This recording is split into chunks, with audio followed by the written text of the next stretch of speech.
The COVID pandemic brought tourism to a near halt in Alaska last year. What will happen to the majestic humpback whale when cruise ships and visitors return in August? Gabrielle sat at her desk at the Glacier Bay National Park headquarters in Gustavus, Alaska, and turned up the volume on her computer. The sound of gurgling and bubbling water enveloped the room. The lull was occasionally punctuated by the hollow roar of a male harbor seal, seeking to impress potential mates. Gabrielle's computer is at the end of a 5-mile underwater cable that stretches into the frigid waters of the bay, a national preserve teeming with fish, birds, sea otters, dolphins, lovelorn seals, and the area's feature attraction, several hundred humpback whales, who migrate to Alaska from the waters around Hawaii during summer months. What has been notable for the past 18 months was what she hadn't heard nearly as much of: ships. During a normal summer, Glacier Bay and the surrounding area buzzes with traffic, as vessels of all sizes, from massive 150,000-ton cruise liners to smaller whale-watching boats, ply the waters as part of southern Alaska's massive tourism industry. The COVID-19 pandemic brought all of that to a sudden halt. In 2019, more than 1.3 million people visited Alaska on cruise ships. In 2020, there were 48, not even enough to fill a New York City subway car. Overall marine traffic in Glacier Bay declined roughly 40%. It takes about a dozen minutes of listening to the soothing hydrophone audio on a Thursday morning in late May to hear traces of human activity, in this case, the high-pitched whine of a small boat's propeller. According to research by Gabrielle and Cornell University professor Michelle Fournette, the level of man-made sound in Glacier Bay last year dropped sharply from 2018 levels, particularly at the lower frequencies generated by the massive cruise ship engines. Peak sound levels were down nearly half. All this afforded researchers an unprecedented opportunity to study whale behavior in the kind of quiet environment that hasn't existed in the area for more than a century. By analyzing hydrophone data and taking a small park service boat into Glacier Bay 3 times a week to photograph and identify whales, Gabrielle has already noted changes. She compared whale activity in pre-pandemic times to human behavior in a crowded bar. They talk louder, they stay closer together, and they keep the conversation simple.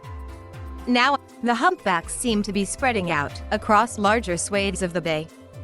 Whales can hear each other over about 2.3 kilometers, compared with pre-pandemic distances closer to 200 m. That has allowed mothers to leave their calves to play while they swim out to feed. Some have been observed taking naps. And whale songs, the ghostly whoops and pops by which the creatures communicate, have become more varied. Out in the middle of Glacier Bay on a park service boat, it was easy to see why the area is such a tourist attraction. The jade-green water is surrounded on 3 sides by sheer cliffs, glacier-fed waterfalls, and snow-capped peaks. The humpback whales themselves are majestic. They spray mist with an audible rush as they surface to breathe, then display their enormous triangular tails, each as unique as a fingerprint, before returning to the depths. If visitors are lucky, they can witness a breach, a whale leaping out of the water in a remarkable display of cetacean acrobatics, before crashing back into the water. Only then is the creature's remarkable size truly appreciable. All this can be viewed from smaller whaleboats or the luxurious cruise ships, where passengers dine on lavish meals as their floating hotels ply the deep waters of the bay right up to the edge of massive glaciers. Gabrielle acknowledged that the COVID lull in tourism was only temporary. She said she hoped her research and long-standing efforts to regulate the ship traffic in Glacier Bay will allow a balance to be struck between the environment and the human desire to witness and be inspired by nature's grandeur. If the whales were enjoying the relative calm and quiet, they were not the only ones. It used to be that you could just step outside your door and you were in quiet in nature, said Carla Hart. But the tourism industry has put an end to that idyll. Hart lives in Juneau, the state capital and de facto capital of the Alaskan cruise ship industry, about 50 miles from Glacier Bay as the seaplane flies. During a typical tourist season, when cruise ships pull into port and disembark tens of thousands of passengers, sightseeing helicopters crossing over her house make conversations in her own home difficult. The lockdowns, she said, gave people a taste of what Juneau could be like. The giant pause that we had because of the pandemic really gave an opportunity for people to rethink what we have and what we need and want, she said. With tourism activity suspended in 2020, Hart and a few friends thought it would be a good time to gather signatures for ballot measures that would limit the days, times, and sizes of cruise ships that could stop in Juneau when the pandemic subsides. That would mean quieter times in Juneau and in the whale-inhabited waters that surround it. They called their effort cruise control. Hart's efforts provoked a quick and forceful response from Juneau's business community, which depends heavily on the money that tourist-laden cruise ships bring to the town. Posters with the slogan "Protect Juneau's Future," urging residents not to sign the petitions, popped up in stores. They were plastered on walls and tucked in pizza delivery boxes. Employees at local shops were told by their managers that the proposals threatened their jobs, said Hart, and warned not to support them. The business owners saw it differently, particularly given the timing of the effort, when shops and restaurants were shutting because of a lack of tourist dollars.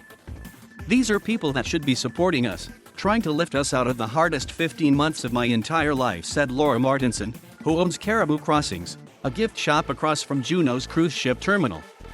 Everyone should have a fair shot of being successful in their community, not just the people that have already done it and are retired and a little bit inconvenienced by the rest of us.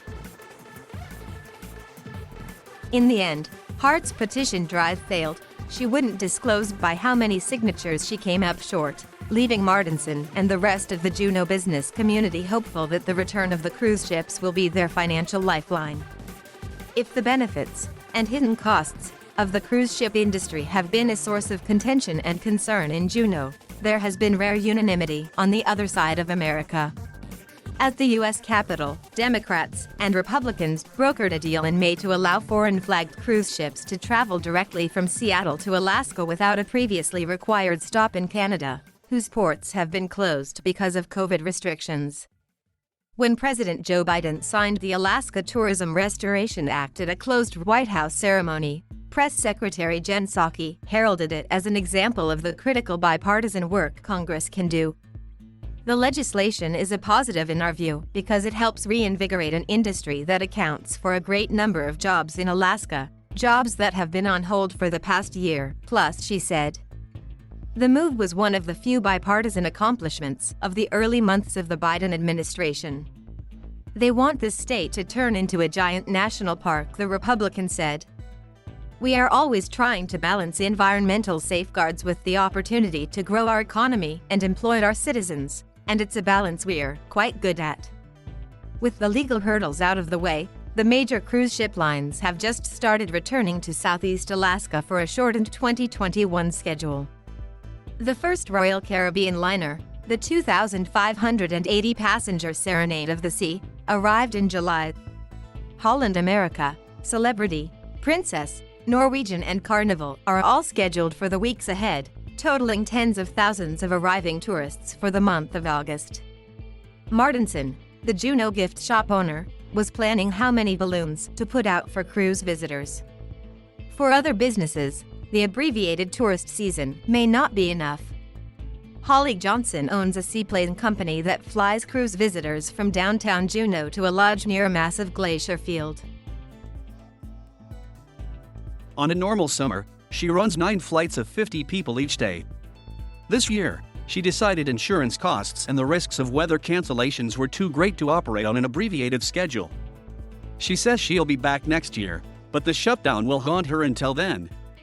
Our economy was gone, our business that supports a year's worth of employees and revenues was gone, she said. It was unimaginable. The whale-watching boats will make a faster return. There are currently around 70 craft in Juneau, and at peak operations they can carry as many as 100 passengers each, with 10 to 15 boats gathering around a whale or whale group at any one time. Although vessels are restricted from approaching to within 100 yards of the whales, the sheer number on the water means the humpbacks sometimes get closer. And additional, voluntary restrictions are just that, voluntary. It's the classic tragedy of the commons, says Heidi Pearson, a professor of marine biology at the University of Alaska Southeast, a few miles from Juneau. I don't want to deny anyone the chance to see a humpback whale, but I think it needs to be done carefully and sustainably. Pearson is conducting her own research into the health of whales around Juneau before, during and after the COVID-19 cruise pause. She is sampling and analyzing the amount of the stress-induced chemical cortisol in their blood. She plans to report her whale stress findings in December, when they could serve as another data point to accompany Gabrielle's research into the Alaska marine sound environment.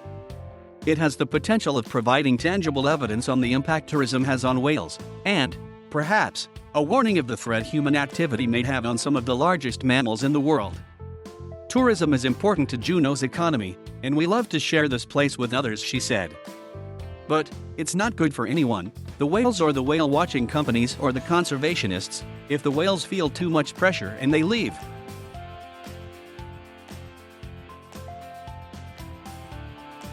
Thank you for watching. Please subscribe